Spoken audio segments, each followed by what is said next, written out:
All right, to work with the Sgraffito technique, you guys are gonna grab clay from the yellow bucket, the yellow bucket, not the teal bucket. You're gonna grab clay from the yellow bucket and roll it out at 1/4 inch. So I just grabbed a piece and I rolled it through at 1/4 inch. It's pretty thin. That way, if you do wanna fire it, we'll have time for it to dry.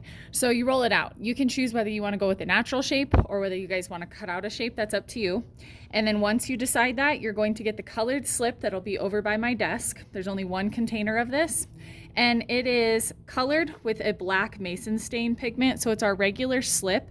And then we just add some of the powdered mason stain. It does stain your clothes, so be careful with this. And I just want a thin layer over the top, making sure that I cover the surface. I don't need to go over the edges. I'm just getting the top layer. And smooth it out as much as possible so the burnishing goes a little bit quicker.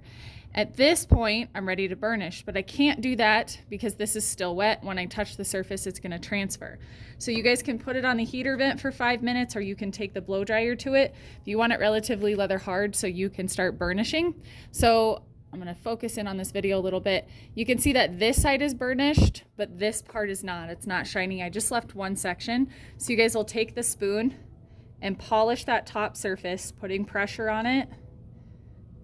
And I'm just finishing off that last section. Once it's burnished, then you guys are able to start with the carving process. Let me zoom in a little bit. So what we're doing with the Sgraffito is taking away the top surface to reveal the color below.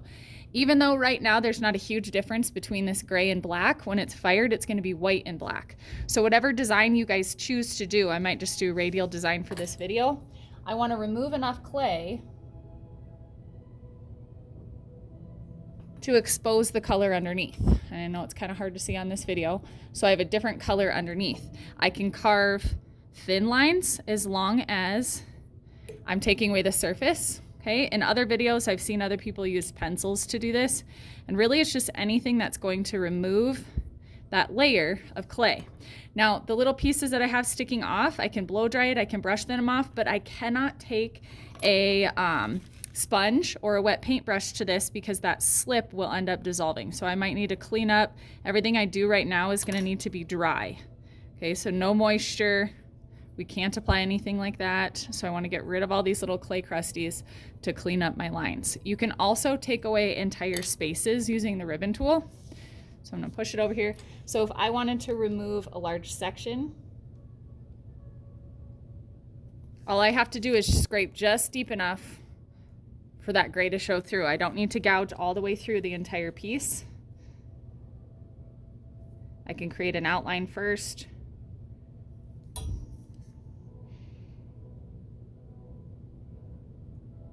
And then I would want to remove all of it unless I want to do a texture. So let's say in this section I want to do a texture. I can take away just a little bit and leave some of that black. Now this is not a very beautiful design because I'm just showing you guys techniques. So I didn't really have a plan, but make sure you guys have a plan for your piece. And practice Sgraffito.